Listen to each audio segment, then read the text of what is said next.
So this section of the voice thread will tell you what you have to do in the course, how the course is run, what the requirements are, and how your grade will be determined, the things that a student is often very interested in on the first day of class. So the first thing to talk about is the text for the course. There's only one required text at the bookstore for the course, The Quest for Moral Foundations by our own Professor Brown. And it serves as a background for the course. It has nice introductions, easy to understand for each of the moral theories that we'll look at. When I say it serves as a background, I mean to say that on the reading quizzes that I'll talk about soon, I won't ask you particular questions or details about the readings from that text. The vast majority of the text will be found on our Canvas page, our online readings. And you probably already know that in this hybrid course, most of the lectures and readings of the course are delivered online, whereas half the class will meet for seminar on alternating days. So that means that you have to decide or figure out, rather, whether you've been assigned to Group A or Group B. Group A, as you see, will have its first class on Wednesday of this week, August 19th, whereas Group B will have no class on Wednesday, but will instead have their first class on Friday, the 21st. So you have to figure out whether you're in Group A or Group B. You'll get an email telling you whether that's the case, and you can use the People tab on Canvas to look and see which group that you're in and to see the other members of your group. So you can see that this schedule that you'll have will tell you when you have class, and it'll tell you the required reading for that class.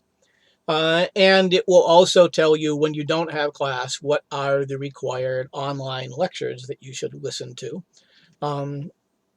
prepare for that class. So each of these no class sections tells you the required online lectures that you should listen to prepare for this lecture. So you're actually listening to the first lecture. And those lectures appear on VoiceThread.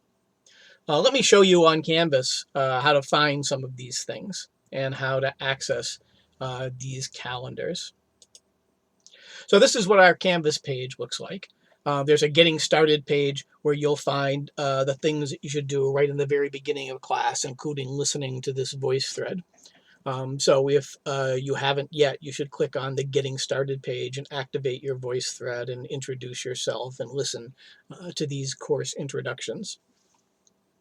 The two schedules that I've shown can be found in the course information and syllabus section of our website. If you're in Group A, your schedule is here, and if you're in Group B, your schedule is here. So if you click on those schedules, you'll see the entire semester, and to do the reading for our first class, the selections from the Nicomachean Ethics, which is an addition to Professor Brown's book, Chapter 1, you would simply click on that link and it will take you to the reading. In the same way, clicking on the lecture links will take you to the voice threads that include those lectures.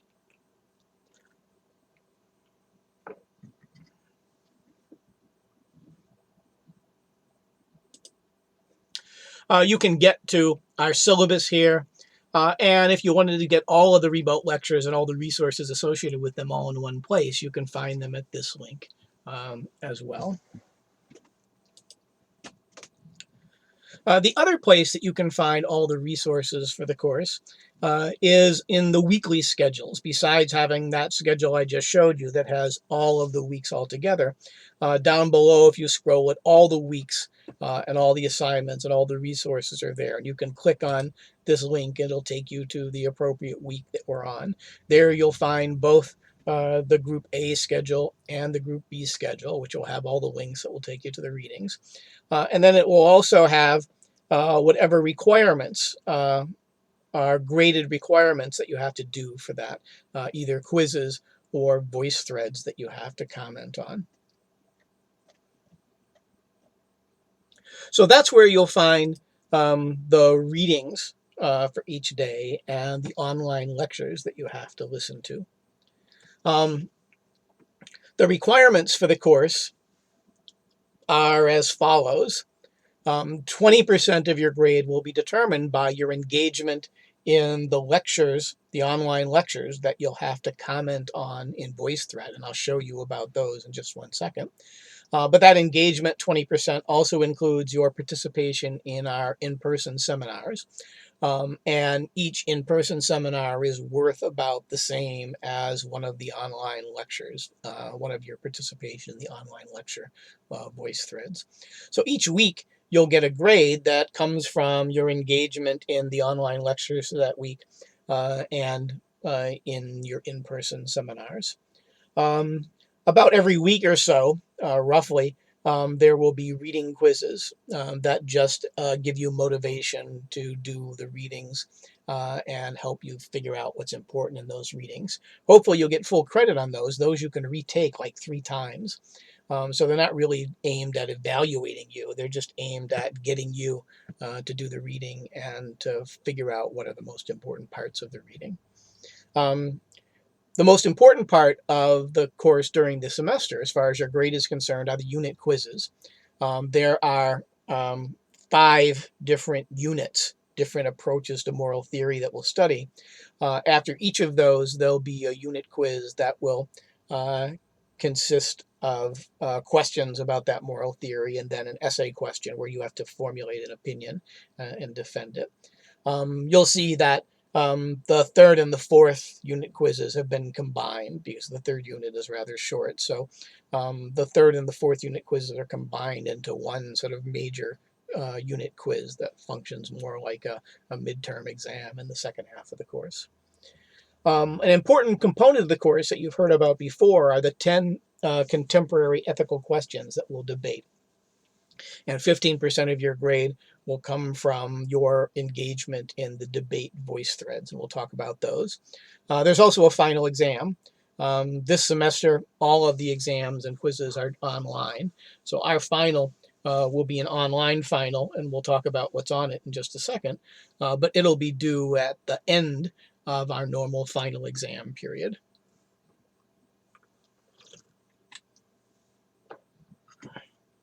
So to get started, the first thing you have to do is activate your VoiceThread, and hopefully you've already figured out how to do that. You should do the Introduce Yourself VoiceThread. And let me show you a little bit about how to work with VoiceThread. This is the Introduce Yourself VoiceThread. You can see that you can add your introduction by moving over this plus. If you click on it, it will allow you to choose whether you want to use a video, your webcam, or a microphone, or whether you want to type. For the Introduce Yourself VoiceThread, you should use a microphone. You can use a video if you want, but you need not. Usually, in the other VoiceThreads, it will be okay if you choose to write out your comments rather than to speak them. But you're welcome and encouraged to record them using voice. You can record a comment either by clicking on that plus that I showed you in the center, or if you go to a comment that's already existing on the left-hand side, if you want to reply directly to that comment, you can go over here and use this little arrow to reply, to make a comment directly in reply to that other comment. So in either of those 2 ways is how you'll introduce yourself, by either clicking on this arrow and responding, or by using the plus. Down here are arrows. You can use these to advance to the other slides. In this case, you can use the arrow to advance to my introduction if you want to hear that. You may notice that over here, there's a picture of a little chain or a link. In VoiceThread, whenever you see that, that means that you can click on that to get to a link to the actual document. You can use that in our VoiceThreads to get to the slides that go with a lecture, or to get to the YouTube link for the actual video. Sometimes slides and videos in VoiceThread won't play or display as wonderfully as you might like. So if you want to get to the original slides or videos, you can look for that little bar there.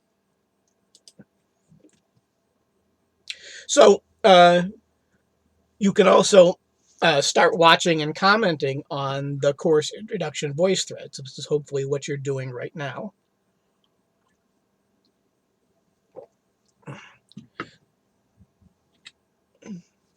So the lecture voice threads will show up in your voice thread. All of them will show up like right here, and you would click on one of them. But the easiest way of finding them after you've activated your voice thread is through our Canvas page. There's lots of different ways you can do that. Hopefully you've discovered the to-do list in Canvas. This is what you should live off in this course. Every single graded activity that you'll have, not only will it show up in the weekly menu down here under each week, but every graded thing will show up along with its due date in the to-do list here. So the main way in which you'll access the lectures is by clicking on the engagement assignment, and that engagement assignment will show you all of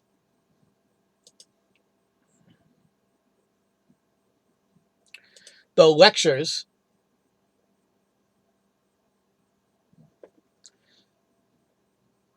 that you're responsible for that particular assignment.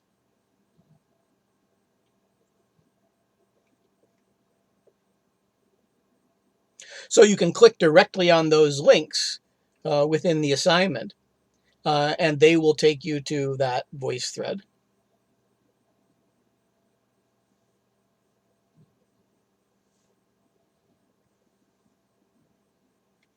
Then once you're in that voice thread,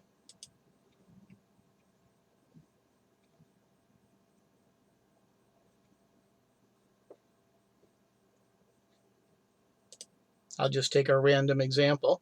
You can advance the slides, and then you can comment on each of them in the normal way by using the plus or hitting the reply button. So most of those will be due on Sunday night for each week. So all of the voice threads from week 1 will be due on Sunday night at midnight. Hopefully you'll do those long before that Sunday night and won't ruin your weekend by doing them at the last moment. But that's the last time that you'll be able to do them. All the assignments on Canvas are available for an extra week. You get a penalty for handing it in late, but you can hand it in up to a week after the due date. The available to date is still there. So that's how you'll do the lecture voice threads. You'll go to the voice thread that's in the engagement exercise. The links to those lectures are also on our schedule. You'll comment on them. Usually one comment would be a bare minimum. 2 comments would be average. You can comment or ask questions.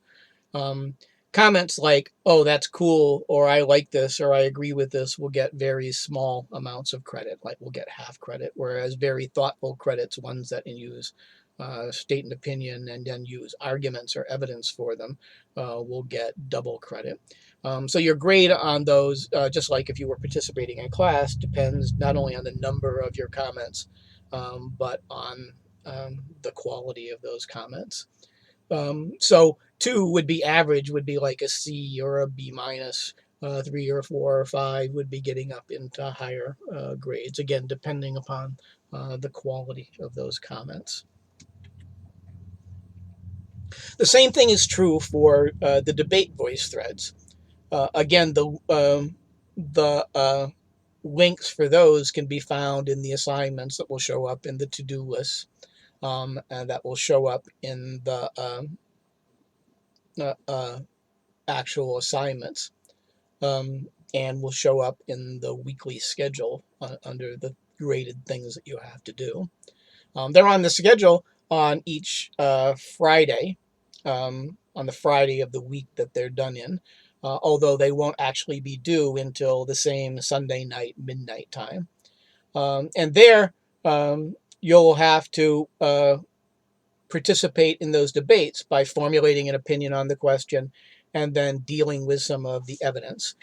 In each of the debate voice threads, you'll see something like this, which will have the issues, and we'll have some of the arguments that we've considered from class for both sides. Here, only the pro side shows, but there will be con side arguments. You can get credit by um, adding your own arguments besides the ones that are listed there, that is, adding evidence, such as common ground examples that we have intuitions on.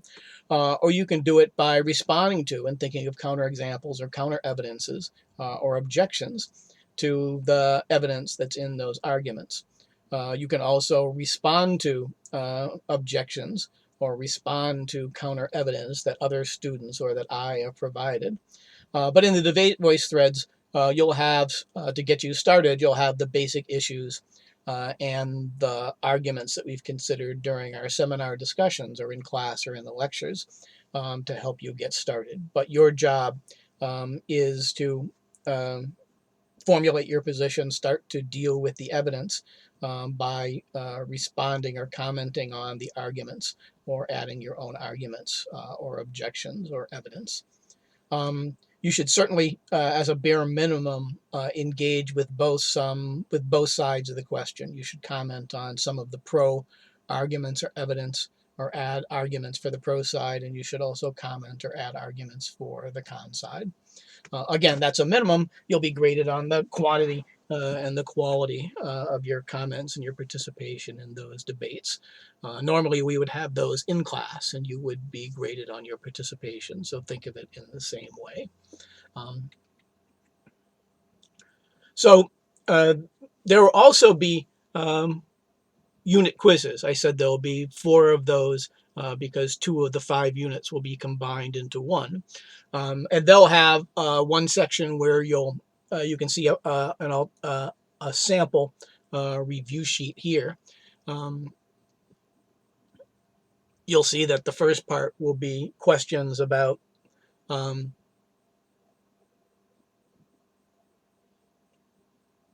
the moral theories that we've talked about.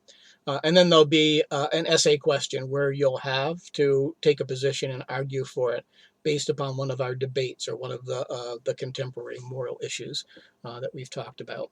So if on the Canvas site, if you go to the unit and quiz section and exam section, you'll find those review sheets. So for example, here's the virtue ethics review sheet, and you can see there's some objective questions about the theories we've looked at, but then there are some essay questions about the moral issues or the debates that we had during that section. So you can look at the review sheets for the quizzes right there. And in that other section, the debate section, you can find a list of the topics for the debates as well as the issues to be considered. As we get into the course, there might be other resources here as well. And there's an argument primer where you can start to learn about some of the things that we'll be using in presenting and evaluating and responding to evidence, which is the main thing you'll be graded on during the semester. So those are the unit quizzes. I think I've mentioned already that there will be reading quizzes worth 10%. The due dates for those will show up on the to-do list and on the weekly schedule. And those you can take up to 3 times before the due date, which means that it's not really evaluating you. It's giving you incentive to do the readings and pointing you to the sections of the readings that are most important for you. So those are worth 10% of your grade, and they, as I said, are not on the Brown book. They're always from the other readings that are linked to in the schedules. So I already showed you the page on Canvas where you'll find the review sheets for the various different unit quizzes and for the final exam as well. The final will consist of 2 different parts as well. The first part is like a condensed cumulative version of all the unit quizzes that has questions about the most basic features of each moral theory. But then there'll be a long essay where you'll have to defend which meta-ethical approach to ethics, which of the 5 different units you agree with most, and then to defend it, you can look at the actual long essay question on the final, which is here and which you'll find in that page of unit quiz and final exam review sheets. So that should cover most of the questions you have about how we're going to do things during this weird coronavirus hybrid course. If you have questions, you can comment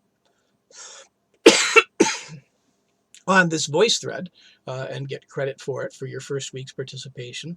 You can email me. There's also a Q&A voice thread where you can ask questions about any aspect of the course at any time. If you need more help in preparing for an exam or a debate or any part of the course, you can email me to set up a time for a Zoom meeting. I am on campus this semester, but I think most of us are being encouraged to do things virtually when possible. So I'm more than happy and eager to talk to you and help you out if there's anything that's still unclear, or if you just want to talk about the material and get some advice about how to approach it. So I hope you're successful during the course. I look forward to working with you.